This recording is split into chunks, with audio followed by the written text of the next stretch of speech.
Good morning, everybody. Welcome to Living Astrology with Janet Hickox. It's time to grab your cup of coffee or your tea, sit back and relax while we chat about what is happening up in the sky for the weekend. It's Friday. Friday for everybody. I kind of like this weekend as I don't have to do anything in particular. I don't have to unpack. I don't have to move.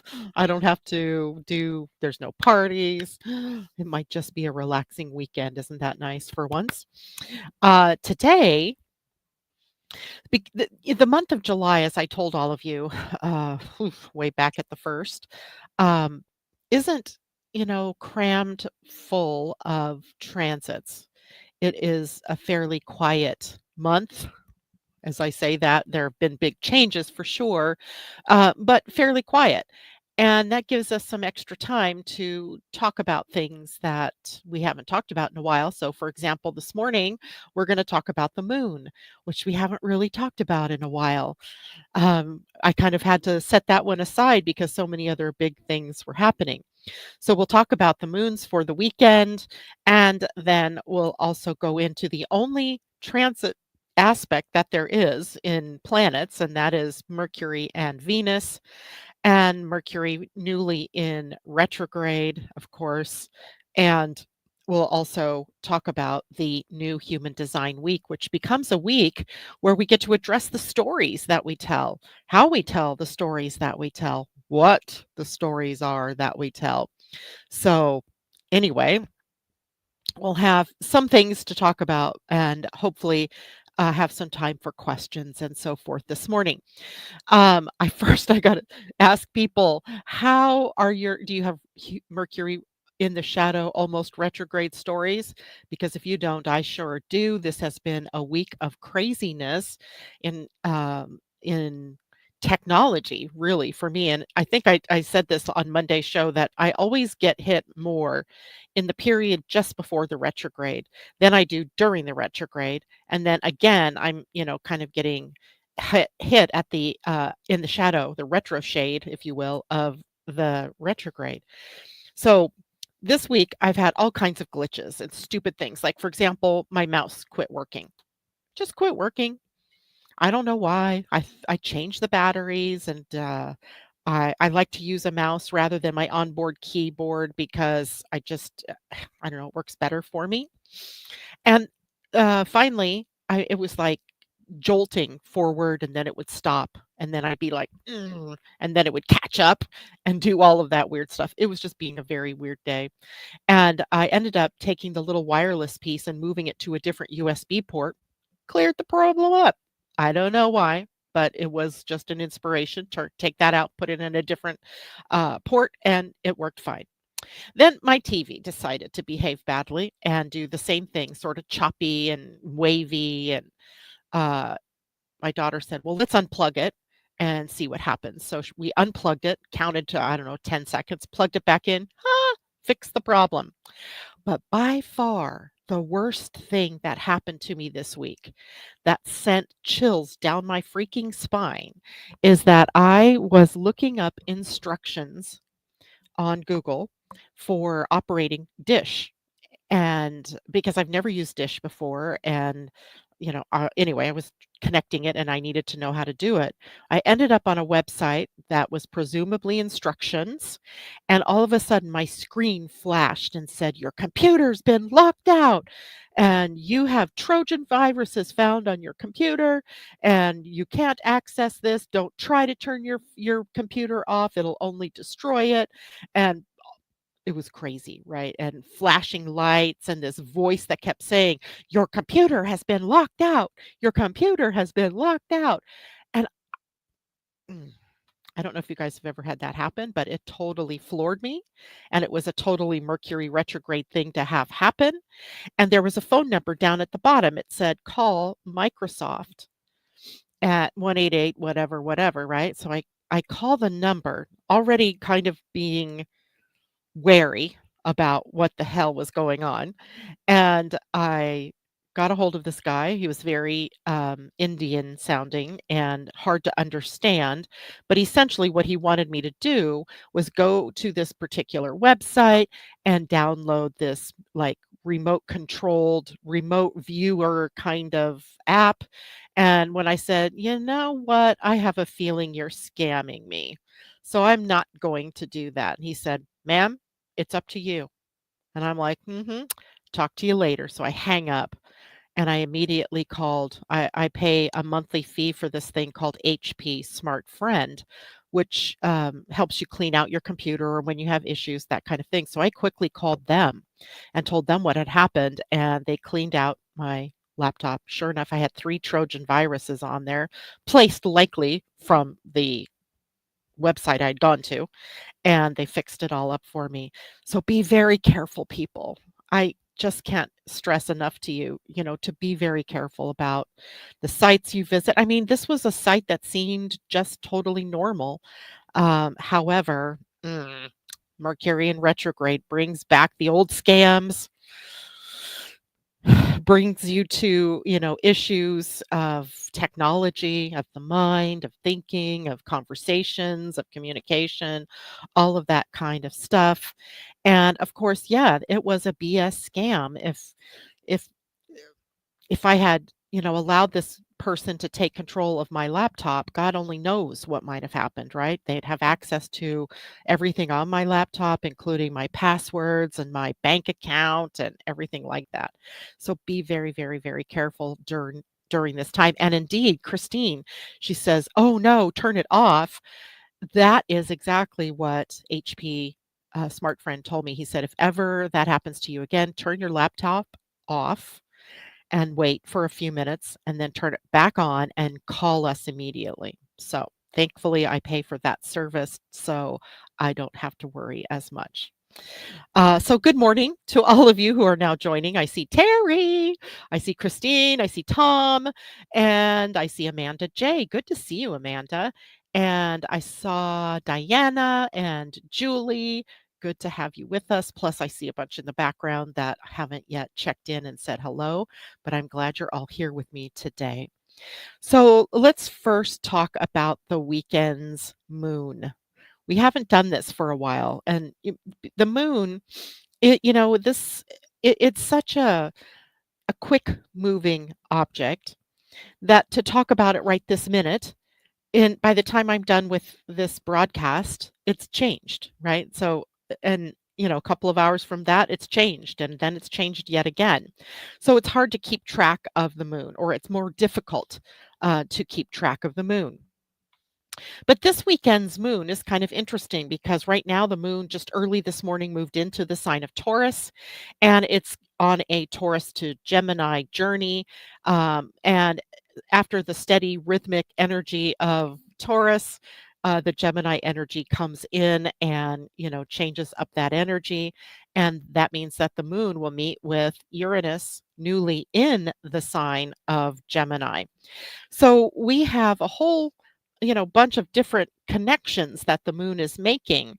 But I want you to know as we go through these that they're fairly quick, right? I mean, you might have a half an hour of, this one emotional response to something that then shifts as the moon shifts to a different connection with a different planet. So just keep that in mind as we go through these. These aren't, long term types of things that are happening. So, now, this weekend, we're going on this kind of gentle but meaningful ride from Taurus into Gemini. And it gives us some, practical, reflective things that we can work through. And then into, like I said, Gemini by Sunday morning, where the energy then shifts more to curiosity and information and news and that type of thing. So let's start with today's moon, which is right now in the sign of Taurus. And there is a square right now from the moon to Pluto in Aquarius. And this is a brief but powerful undercurrent that happens early in the day. And this square can stir some really deep feelings around power and control and empowerment and transformation, and especially trust, right? There's this, you know, if you're holding on too tightly to comfort or to old patterns, patterns that you think you can trust, right? Patterns that have become a part of you, then this is a transit that's going to kind of upend that for you and cause you to, take a look around and ask yourself, is this what really makes me feel comfortable? Notice where you feel the urge to dig in, that where you might need to soften your approach, right? Or soften your responses to people or to things that are going on. And then after we get past the moon squaring Pluto, we get to the moon in a sextile to Jupiter, Jupiter in Cancer. And this brings an opening for us later in the day for lightness and humor, and connection. It's a great time to turn inward though and to ask questions about what you're learning and what do you find truly valuable. The moon in a sextile to Jupiter blends these two energies in a very harmonious way. The moon being the emotional atmosphere, Jupiter being expansive, also growth oriented, but also benefic, right? But the two together in an ease and flow like this can be over the top, can be over committing, can be over imbibing, over anything you can put after the word over, basically. So you want to watch that you're not overdoing certain things. As we turn into Saturday, the moon continues its transit through Taurus, but early in the day, the moon comes into a square with Mercury in Leo, newly retrograde. So communication on Saturday morning can feel a little sticky, like I can't quite get the emotion into words. I can't quite get the thoughts down into words because it triggers emotion, which then clouds everything I'm trying to say. So take your time tomorrow morning with anything that you might have to say. And, maybe even double check and recheck another time any emails that you're sending out or any communications that's going on. Give yourself permission to pause before you react to anything or to anybody, right?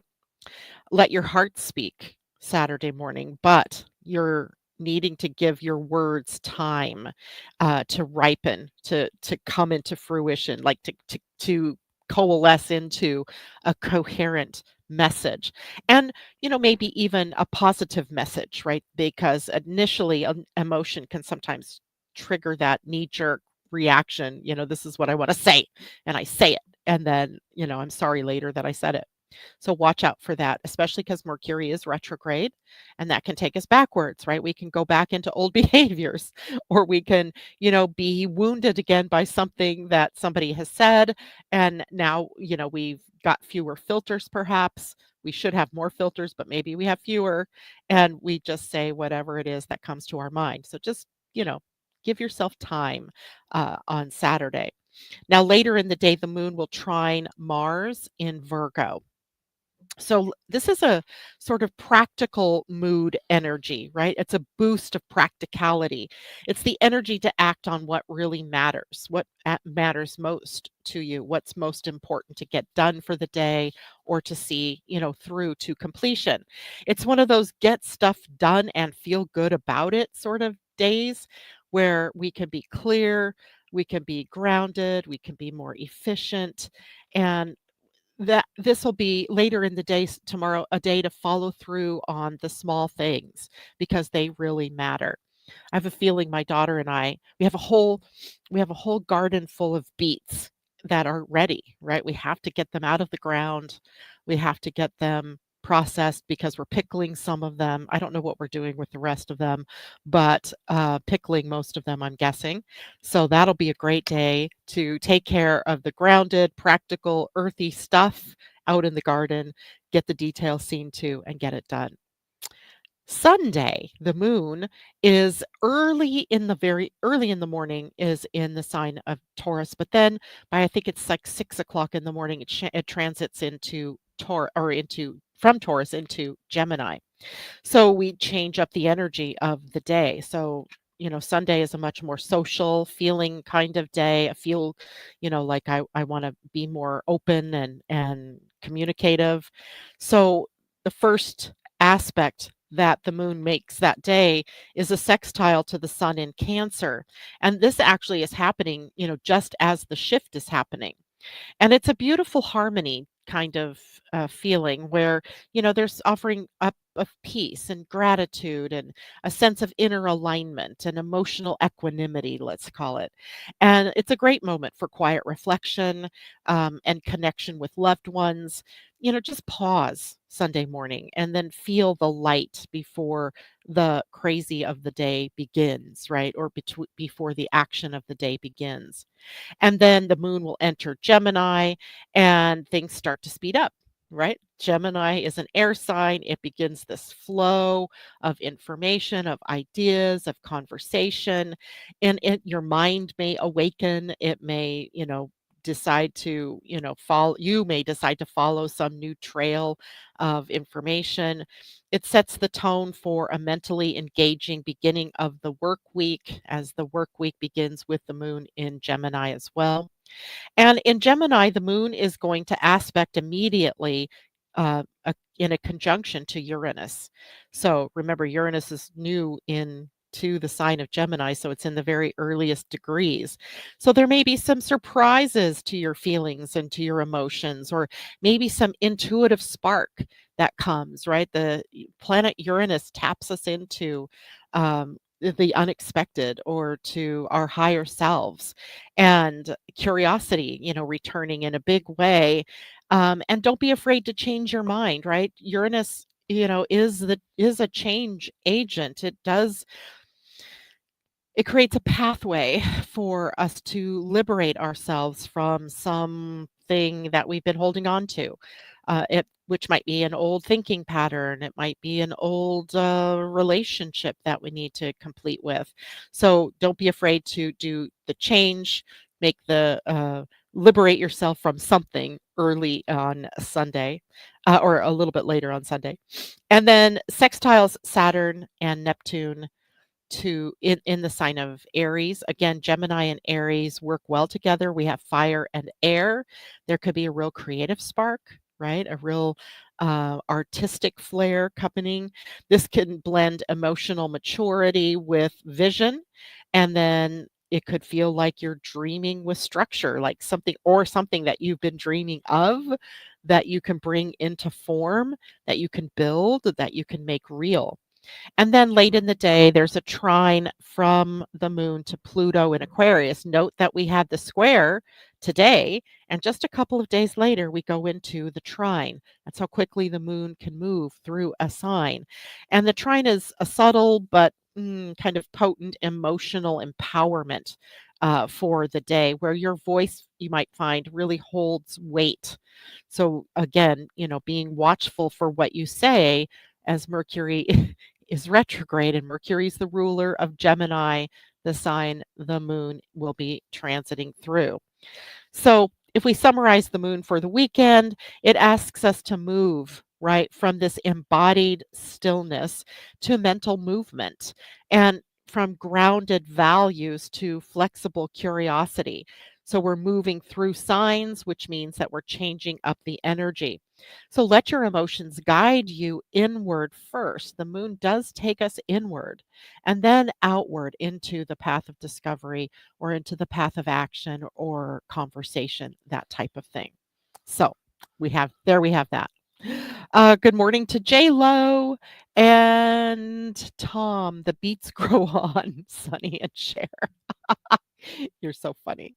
I did not realize how easily beets grew in this area that we live in, and I mean they are ready, right? They're so ready, and I'm excited to see what we can create with them.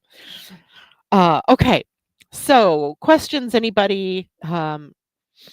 Moon stories, anything that you have to share? Mercury retrograde, horror, almost horror stories. Share them with us this morning. Let us know how things are going for you out in your world. How is this living astrology landing with you, right? Because that's the thing. I notice sometimes things about the moon. My rising sign is Cancer, so the moon is, prominent for me.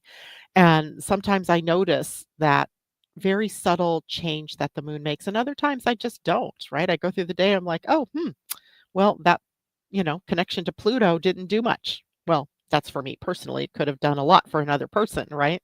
Just depends on the geometry of your own chart and how all of these things connect, right? So look to the Taurus part of your chart, and those are the planets that would be, um, being connected to by the moon, but also would be the house that Taurus falls in would be the area of your life where there might be some emotional stuff that comes to the surface. And the same thing then with Gemini as we move into that on Sunday. What kinds of things are going on in that part of your chart? You have a planets in Gemini, and also what house is that it in, because there's subsequent houses. Taurus moves to Gemini, so it could be the first to the second house or the second to the third and on, right? They're neighbor houses. So you're moving one set of emotional energies into from one house into the other, right? So carrying on the energy into a new sign, into a new house. The only real aspect from planets this weekend is Mercury's retrograde in Leo in a sextile to Venus in Gemini.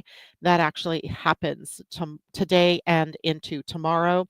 So it is, this is a real these are inner planets. So, as I want to say subtle, this is a subtle energy, but for some of you, it might not be, right? This may be a very big energy, but it's a beautiful invitation for us to connect with what lights us up, or reconnect if we take the re's into consideration with Mercury in retrograde. And, what lights up your voice? What lights up your creativity? What makes your heart soar, right? This kind of aspect, it reminds us that, passion is the most important thing. And even in human design, we see, as generators or manifesting generate any of the types, right? You're not here to just work drudgery, right? Or to do things in a boring way. You're really here to follow what makes you light up, right? What your passion is. So keeping that in mind, Mercury and Venus together here create sort of the flow of bringing those things together. Now, because Mercury's in retrograde, we're already in this sort of reflective mode, right? We're reevaluating, we're, taking that look backwards. And especially now with Mercury in Leo, it's about the self-expression part of ourselves. It's the confidence that we have to live our truth or to even bring, words to the surface and revisiting your voice. Where have you shut it down, or where does it need to be, livened? Where does it need to be toned down, perhaps, right? Those are the questions. So we're reworking in a way the way that we share our passions and rediscovering our inner storyteller, which is right up the line with the human design energies that also shift tomorrow. We'll get into that in just a second. Meanwhile, Venus in Gemini is playful and she's curious and she's highly social. This is a place of flirtation, where she's, socializing, flitting, from between different peoples and different conversations. Um, Interesting because I got a call yesterday from a friend. Who I used to be on their show, Angel Heart Radio, Annette McCoy, and she and I monthly would get together. And she's been on the road traveling for the last couple of years, so we haven't really, done our show. But out of the blue, she called me yesterday. That is such a Mercury in retrograde thing, right? Somebody from your past comes back up, and Venus in Gemini, the conversation, right? We had a lot to talk about over the last 2 years of things that have gone on in our lives. So, through conversation and learning and variety, we end up sparking maybe meaningful insights and conversations with others. Maybe it's, with your own self and, talking about, well, or considering within the different things that you do or don't do, but also, talking with others about your passion and about the things that you want to do.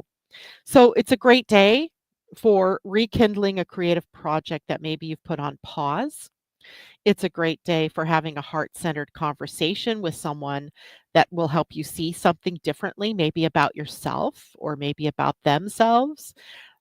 Reflect on how it is that you express things like joy or beauty in your life, and see how your style of expression of expressing your passion um, needs to be refined or needs to be upgraded, and how does it fall in alignment with the story that you want to tell about yourself. I'm focusing on this for a reason: storytelling.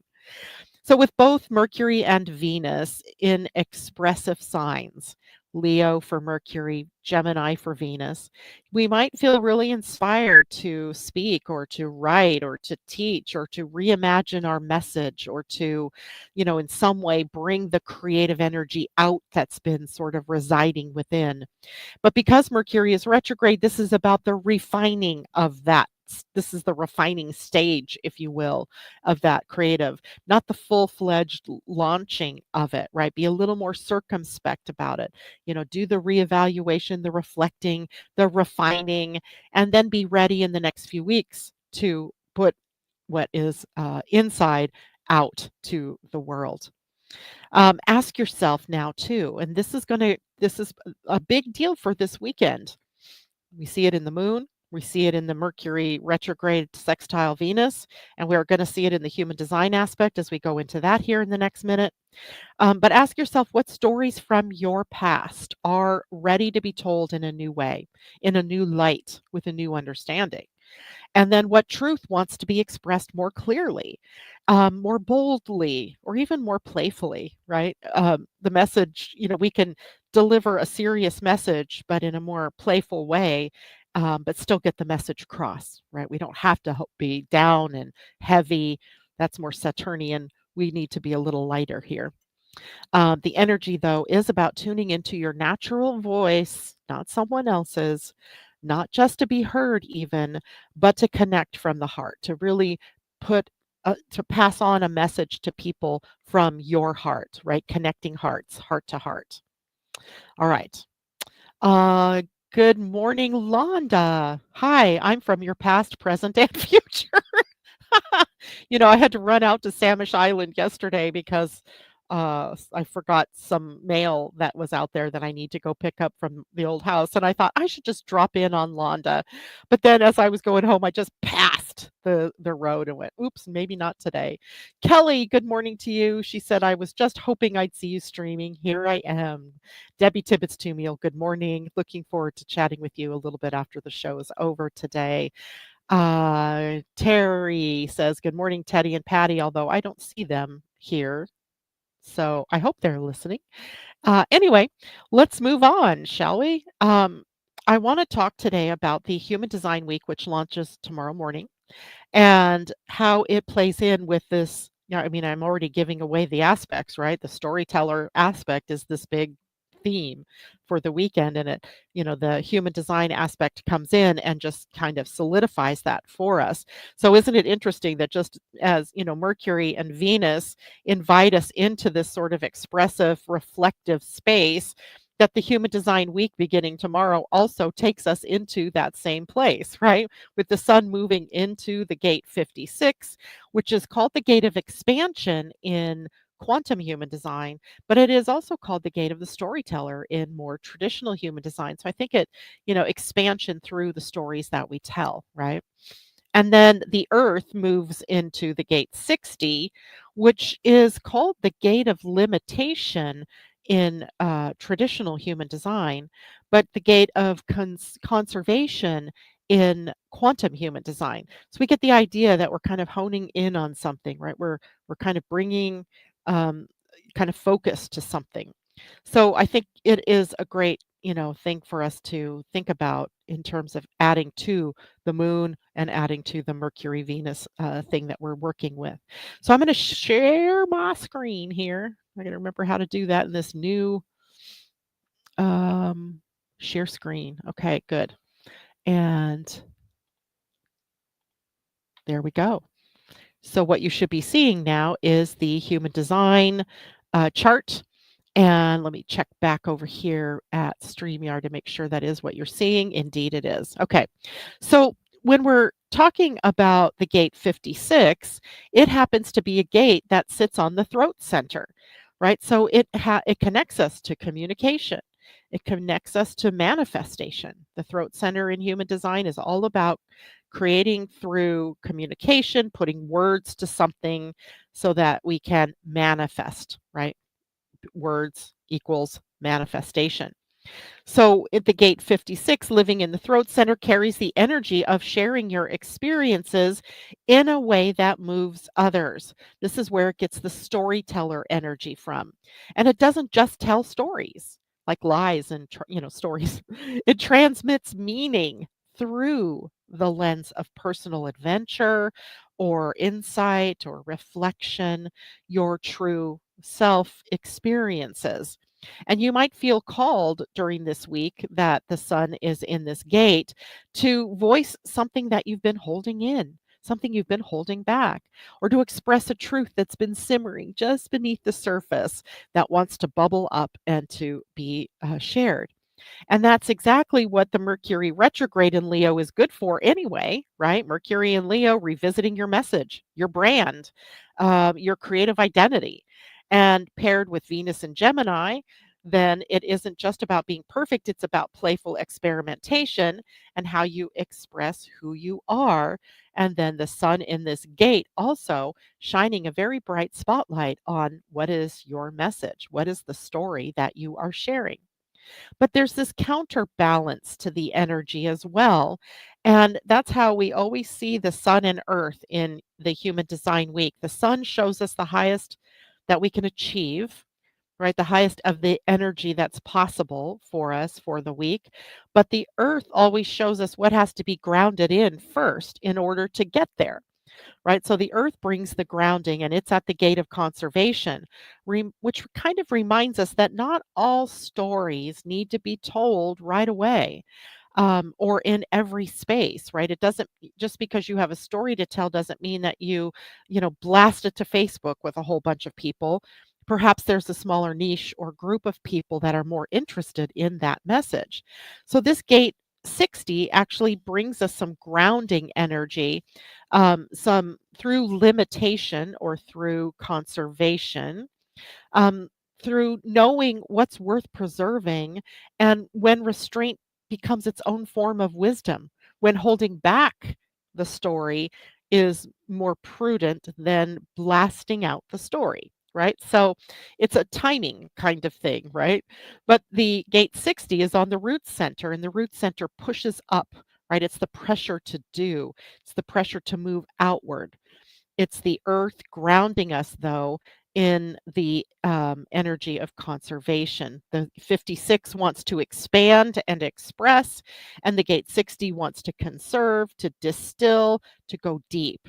So, together, the sun and earth are asking us to honor both the call to express ourselves and the wisdom to wait for the right moment, right? The right time, the right place, the right people, the right opportunity that presents itself.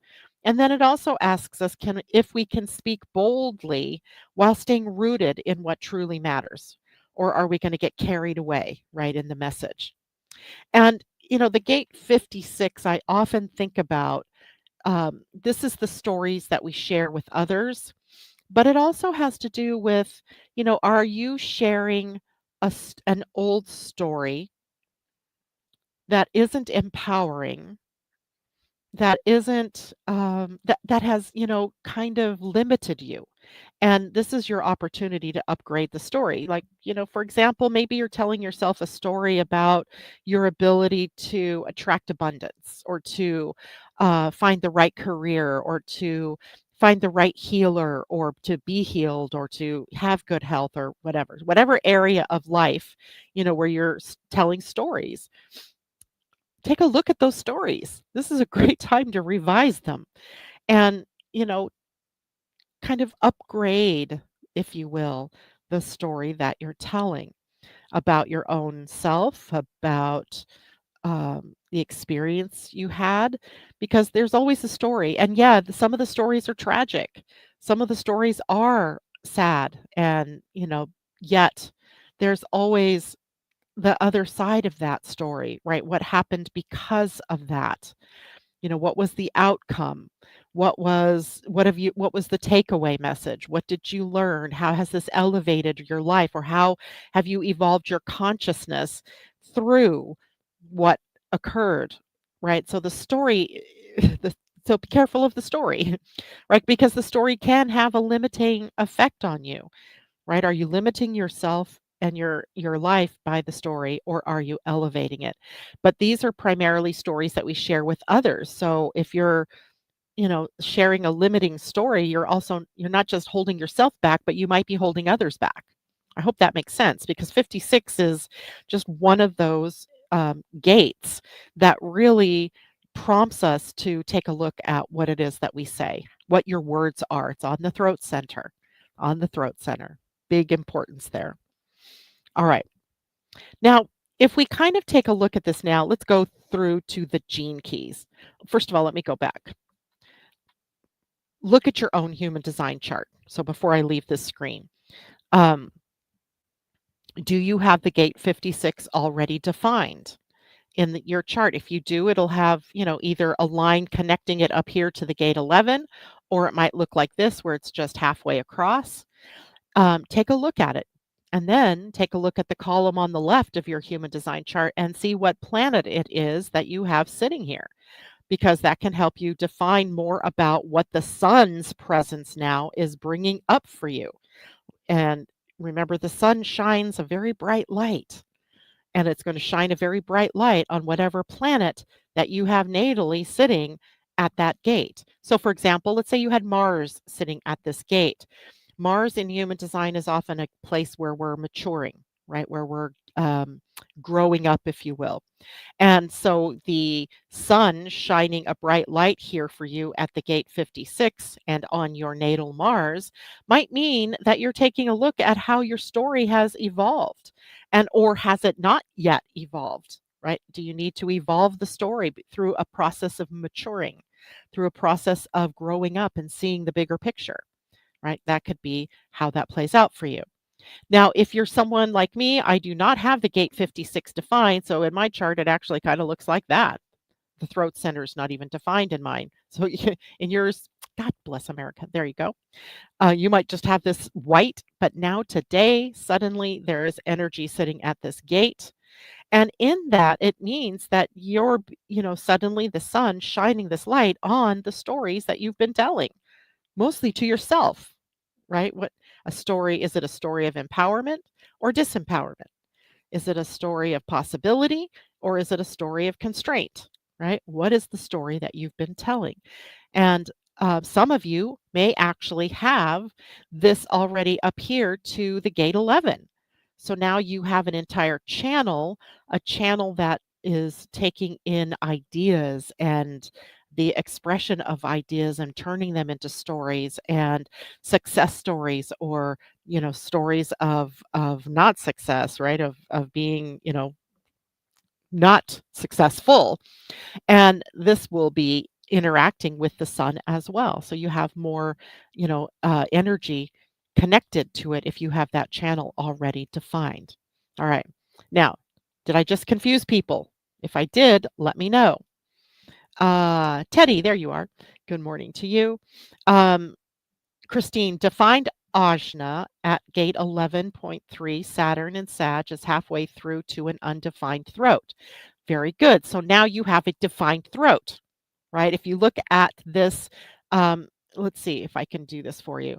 You have the gate 11 on a defined ajna, and you have an undefined throat. So it looks something like this, only it might be a different color depending on the chart you're looking at. So today, the sun, or tomorrow, the sun moves into the gate 56, and now that turns on your throat center. So for the following week, then, Christine, you're transmitting stories, right? You might find yourself in a position of socializing with people, and you're able to share a story, some experience that you've had. There's a sort of history sharing here too, right? The history of something. the story behind the story even. And maybe even because you have an activated gate 11, which is called the conceptualist in quantum human design, but it's also called the gate of ideas. Maybe some kind of idea that you've had is being shared with others, or you're, reconsidering how it is that you want to play with that idea in your own life, or how you want to bring it to bear now. So there you go. That's what that would look like for you. And there's many different combinations here, of course. And if you don't understand human design, it's time to get a human design reading. You can go to my website www.living-astrology.com and sign up for a human design reading. Now, let's go back here again for a second, because it also happens with this gate 60, where now it's the earth instead. And rather than shining the bright spotlight, the earth is saying, have you grounded in conservation?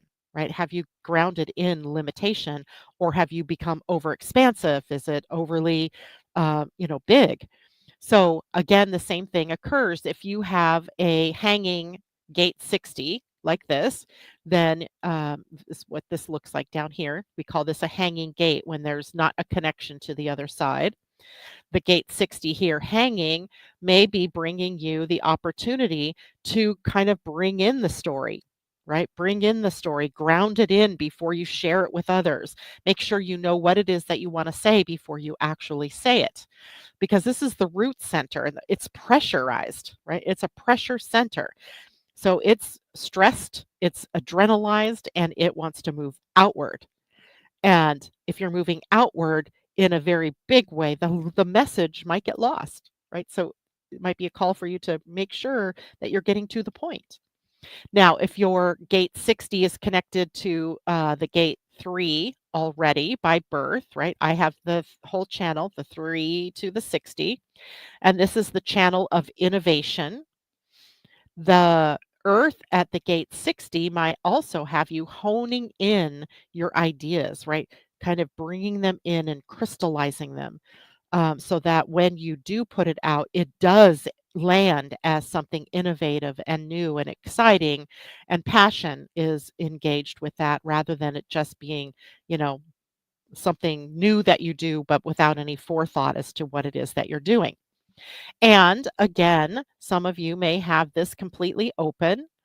And let's get that out of there and get the 3 erased. And you may have an open root center, which means that you're not always very well equipped to deal with stress. And now you have the energy of the gate 60 sitting there, begging to be attached to the gate 3 up here. And it may be a call for you then to really ground in anything that you want to do before you do it, right? Because the stress energy can have you leaping instead of, really contemplating what it is that those next steps are. So be very aware if you have an open root center with a hanging gate 60 now with the earth, that you're very prepared to do whatever it is that you're going to do before you do it, right? It may be that you need to not do something yet. Now, the other way this can happen is if, let's say, you have the gate 3 hanging, and now with the earth sitting at the gate 60, the completed channel of innovation is defined. So now you may suddenly over this next week have this great idea that you need to ground in and then share with others in the right timing, right? In the right timing. The interesting thing about innovation and the energy of these two gates, the 3 and the 60, is that to begin anything new takes time, right? It doesn't, we don't go from 0 to 100, from 0% just being in the early creation stages to the 100% quickly. Right. So like you might notice if you're someone who creates projects, right, or you create products, that you put it out there, but it takes time for the sales to build up. That's the energy here in this channel, is that the innovation is great, the idea is great, and it takes time to take off. That doesn't mean it's not a great innovation or a great idea. It just means it takes time. And we have to be prepared to keep focused on what it is that we're doing and how we're building something, because it does take time for that to become out get out there to the masses. Alrighty. So, questions about that? TD Hawk, good morning, by the way. Open route with activated 19 have found meditation unbelievably beneficial.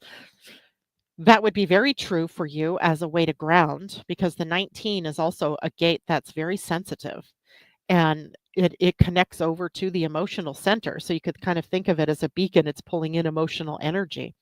And without having a defined root center, it could cause you to try to leap into things, to get things moving, to feel the stress, to do things, to do something, anything, which might not be the right things, right? So the contemplation time for you would be very much beneficial.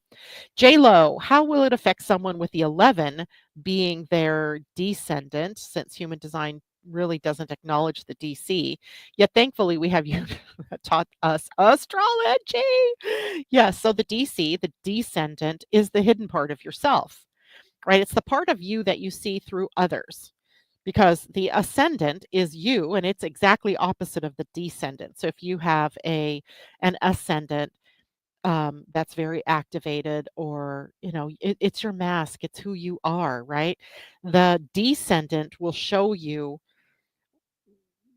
through others, through relationship, what it is that you're not seeing correctly about yourself, right? So for example, you might be, maybe you have a Virgo rising and you're very perfectionistic. Well, on the other side is Pisces, right, from Virgo. And your Pisces descendant, other people in relationship to you might be showing you where you got so caught into the minutia and the details that you're not seeing the bigger picture, right? So the descendant is always going to be a place where you need to take a look at yourself in the mirror and see more clearly who you are and what it is that's going on with you. And if you have the gate 11 at DC, then what you're seeing are the ideas that you have, but are they your ideas and you're trying to take action on them, or are they really meant for others, for you to share with others? So take a look at that, because you can really, kind of disperse your energy um, if you're always trying to take action on every idea, if you're taking action on every idea that comes to you, because the 11 is like an ocean full of ideas, right? Just waiting for you to take action on, but not all of them are for you. Sometimes they're for you to share with others. I hope that helps, J-Lo. Kelly, I will surely, what passed by me. There we go. I'll be sure having you do both my human design and natal chart readings. Very good. Awesome.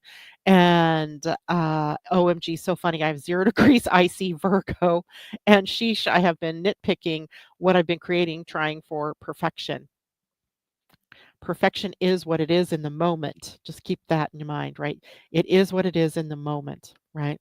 So, um, and TD Hawk says, yes, sensitive with time, have learned to embrace that as more of a superpower instead of a burden. Yes, I like that. The 19 is also a gate of intimacy and belonging. It's very super sensitive, right? It tunes in, it feels the unseen energy and senses, connections. Connections to the morphogenetic fields, to the cosmos, but also the connections that happen between people. So the 19 being super sensitive can intuit what is happening interpersonally between yourself and others, or even, between other people. But primarily, the 19 wants to belong. They want to feel like they have a family, that they're valued in that family. So a lot of times the 19, through this super sensitivity, can take actions that, can be misconstrued by others in relationship and then create a sense of feeling like you don't belong or you don't fit or nobody gets you. So I wonder how that's played out for you, uh, Tamara. So think about that for a minute. Okay, in the last 10 minutes here, let's jump to the gene keys because the gene keys expands the vision, right? It deepens it. Causes us to look at the hologram or the holographic view through the shadow, through the lens of the shadow and the gift and the siddhi or the highest expression of an energy. So in the gene key 56, the storyteller, the energy of expansion, we get in the lowest expression distraction, right? In the shadow expression, it's like the next shiny thing. Oh, oh, oh, right? Where we're just jumping from one thing to another, or things are causing us a distraction. We get distracted by the details. For example, for you, Lo, getting buried in the details, not being able to see the bigger picture until you step back and consciously say, okay, I need to see the bigger picture. In the gift level, this is called enrichment, right? Where all the details, all the things are enriching our lives. In the highest expression, it's intoxication, which is always one of those things that makes me go, hmm. So let's break it down a little bit. So, in the shadow of distraction, you might find yourself constantly chasing some kind of stimulation, right? Channel surfing, going from book to book or from thing to thing, from person to person, new conversations, new ideas, new things to say, but none of it truly find satisfying, right? It just doesn't satisfy. It's the next thing energy that leaves you feeling more scattered than actually, excited about something. But as you mature through this energy, you enter the gift of enrichment, where your stories don't just entertain, they nourish, right? They have a teaching with them, or it in somehow enriches another person's life, or you are enriched by that story. You begin to speak from embodied experience, weaving meaning into your life's highs and lows.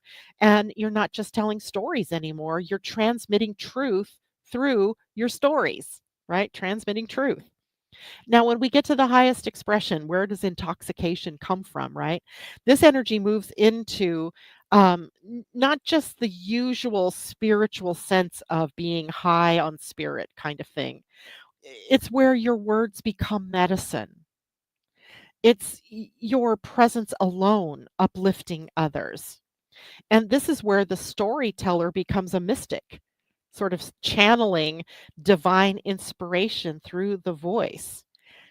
Ask yourself at this time, am I speaking to fill space or to offer something meaningful? And where can I pause and reflect so my words have or carry more resonance and have more meaning associated with them? Now, if we look at the earth through the gene key 60, the gate of conservation, the shadow here is limitation, and it moves to the gift of realism and to the siddhi of justice. So we're taking the path of it's a journey from limitation to justice through realism. And it's of course located in the root system, root center. So it has pressure, right? It's pressurized. So gate 60 is often misunderstood. I misunderstood this gate for a very long time because I have Saturn sitting at this gate, and my design Jupiter is also at this gate. And often felt stuck here or kind of where I've been confined. And I often feel like I'm needing to push out against that confinement. And it often feels like my progress is blocked, right? If you're a friend of mine out there, you know that many times I'm like, I can't get past this, right? What's the story here? Why am I held back, held down? And we can fall into frustration or futility with this gate, because we feel so caught up in this, being stuck. But in truth, limitation is a part of life. It's a boundary that shapes evolution. And it wasn't until I worked through my success codex that I realized that this was like the playpen, right? That allows me to keep growing. It's the container, right? That allows the boundary to be pushed out, right? But it can't be pushed out just willy-nilly, or if it's a balloon, the balloon pops, right? So it's defined, and it's a boundary. And when you accept limitation, then you open up to realism, the gift level. And this isn't about pessimism, it's about being grounded. It's about discerning and being honest about what's possible in this moment. And realism builds a stable foundation. Saturn loves realism. It allows you to conserve your energy for what really truly matters and not just fly off in all of these 15 different directions. And at the highest level, this gene key is the siddhi of justice, but not justice in a human moral sense, but more cosmic justice, which means the natural intelligence of life is playing out in perfect timing and perfect order. Every block, every delay, every no, in quotes, is a part of larger uh, alignment, right? Of waiting for all the pieces on the chessboard to be in the right place at the right time in the right configuration so that it's aligned action. And the questions you can ask yourself about this are, where are you resisting limits instead of working with them? And that's a great question for someone who has the gate 60. And now all of you have the gate 60 for a week with Earth. What limits are useful versus what limits are holding you down? And then can you trust that timing is unfolding perfectly, even if it feels slow or it feels constrained? R- to me, that's the bigger question, right? So, the final reflection for this pair of gates, 56 and 60, for us moving forward, is that this week becomes a sort of masterclass in balancing expression and restraint, in letting your voice fly while also staying anchored in what's true and what's timely. And then you don't need to tell every story, just the one that's true right now, right? The one that's up for a conversation right now. Let your message be kind of enriched by your experience, and then let your expansion be grounded in wisdom, right? Not just flying off the handle. All right. Let's see. Um, I missed you discussing the moon. I'll go back after the stream ends, but I'm curious about the upcoming new moon in Leo because my moon is in Leo and I don't know what to expect. Well, this is not going to be any just run of the mill new moon in Leo, Kelly. So be sure to tune in on Monday because that's when I'll be taking the time to talk about the new moon coming up because it is a powerful one. It has a lot of connections to planets. It has yod energy, which means it's intense, and it surely will bring some big energies. I'm very sure of it. All right. So, in closing today, just maybe take these questions into your weekend for you to journal about or meditate on. One, what story from your past is asking to be retold, with more love, with more truth, or with more wisdom? So, what story from your past is asking to be retold with more love, more wisdom, more truth? And a second question, where am I learning to trust timing, even in the presence of limitation? Right? Because timing is everything. And sometimes the no from the universe or the no that you're receiving isn't about anything other than it's just not the right time, which in human design, sometimes we say it's not the right time, it's not the right people that have, come into the picture yet, it's not the right opportunity, right? We just got to be patient, being patient. So, this weekend invites you to listen inward. It is inviting you to honor the stories that you told, that you tell, but also looking at how they need to be upgraded and to gently hold the ones that still need time to form, right? Where we don't have the complete story yet. Let Mercury and Venus and the sextiles bring your voice back to your heart, and let the sun in the gate 56 inspire you to speak with meaning, not just volume. And finally, let the earth in gate 60 remind you that what is true will find you in the right time. In the right time. All right. Asa, good morning to you. Christine, Perseids meteor shower, July 17th through August 24th. Look towards Andromeda. And that is one of the meteor showers that from where I live now, I can just go up the hill that's right. It's not a hill, it's a mountain right here, and be able to view that um, after dark. And I'm looking forward to that. All right, everybody. That is it for me today. Thank you so much for joining me. I hope you've learned some things about yourself.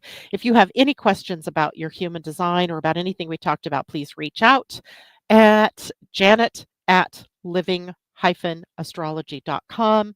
If you need a reading, www.living-astrology.com. I'll see you all on Monday, where we take up not only is the new moon in Leo next week, but the sun moves into Leo next week. So, sun moves into Leo, then the new moon. Should be an interesting week. See you then. Bye for now.